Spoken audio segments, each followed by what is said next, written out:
अभिवादन स्वीकार कीजिए नासिर का। एक नई स्टोरी, एक नई कहानी के साथ पछतावा। ऑस्ट्रेलिया की ब्रोनी वेयर कई सालों तक कोई सार्थक काम की तलाश करती रहीं, लेकिन कोई शैक्षणिक योग्यता और अनुभव न होने के कारण बात नहीं बनी। फिर उन्होंने एक हॉस्पिटल की पैलेटिव केयर यूनिट में काम करना शुरू किया। ये वो संभाग होता है जिसमें टर्मिनली इल या लास्ट स्टेज वाले मरीजों को रखा जाता है। यहाँ मौत से जूझ रहे लाइलाज बीमारियों और असहनीय दर्द से पीड़ित मरीजों के लिए मेडिकल डोज को धीरे धीरे कम किया जाता है और काउंसलिंग के माध्यम से उनकी स्पिरिचुअल और फेथ हीलिंग की जाती है, ताकि वो एक शांतिपूर्ण मृत्यु की ओर उन्मुख हो सकें। ब्रोनी वेयर ने ब्रिटेन और मिडिल ईस्ट में कई सालों तक मरीजों की काउंसलिंग करते हुए पाया कि मरते हुए लोगों को कोई ना कोई पछतावा जरूर था। कई सालों तक सैकड़ों मरीजों की काउंसलिंग करने के बाद ब्रोनी वेयर ने मरते हुए मरीजों के सबसे बड़े पछतावे या रिग्रेट में एक कॉमन पैटर्न पाया। जैसा कि हम सब इस यूनिवर्सल ट्रुथ से वाकिफ हैं कि मरता हुआ व्यक्ति हमेशा सच बोलता है। उसकी कही एक ना एक बात एपिफेमी यानी कि ईश्वर की वाणी जैसी होती है। मरते हुए मरीजों के एपिफनीज को ब्रोनी वेयर ने 2009 में एक ब्लॉग के रूप में रिकॉर्ड किया।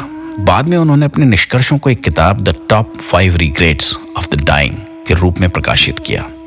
छपते ही ये विश्व की बेस्ट सेलिंग बुक साबित हुई और अब तक लगभग 29 भाषाओं में छप चुकी है। पूरी दुनिया में इसकी 10 लाख से भी ज्यादा प्रति लोगों ने खरीदी, पढ़ी और प्रेरित हुए। ब्रोनी द्वारा लिस्टेड 5 सबसे बड़े पछतावे संक्षिप्त में अगर बात करें तो ये थे। पहला, काश मैं दूसरों के अनुसार न जीकर अपने अनुसार जिंदगी जीने की हिम्मत जुटा पाता। ये सबसे कॉमन रिग्रेट था, जिसमें यह भी शामिल था कि जब तक हम ये महसूस कर पाते कि अच्छा स्वास्थ्य ही आजादी से जीने की राह देता है, तब तक वो हाथ से निकल चुका होता है।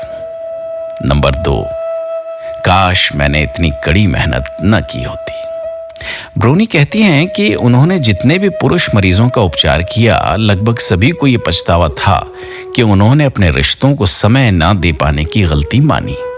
ज्यादातर मरीजों को पछतावा था कि उन्होंने अपना अधिकतर जीवन अपने कार्यस्थल पर खर्च किया। उनमें से हर एक ने कहा कि वे थोड़ी कम कड़ी मेहनत करके अपने और अपनों के लिए समय निकाल सकते थे। नंबर 3, काश मैं अपनी फीलिंग्स का इजहार करने की हिम्मत जुटा पाता। ब्रोनी वेयर कहती हैं कि बहुत सारे लोगों ने अपनी भावनाओं का केवल इसलिए गला घोंट दिया था ताकि शांति बनी रहे। परिणाम स्वरूप उनको औसत दर्जे का जीवन जीना पड़ा। वे जीवन में अपनी वास्तविक योग्यता के अनुसार जगह नहीं पा सके। हम इस बात की कड़वाहट और असंतोष के कारण कई बीमारियों से ग्रस्त हो जाते हैं। नंबर 4, काश मैं अपने दोस्तों के संपर्क में रहा होता। ब्रोनी ने देखा कि अक्सर लोगों को मृत्यु के नजदीक पहुंचने तक पुराने दोस्तों के पूरे फायदों का वास्तविक एहसास ही नहीं हुआ था।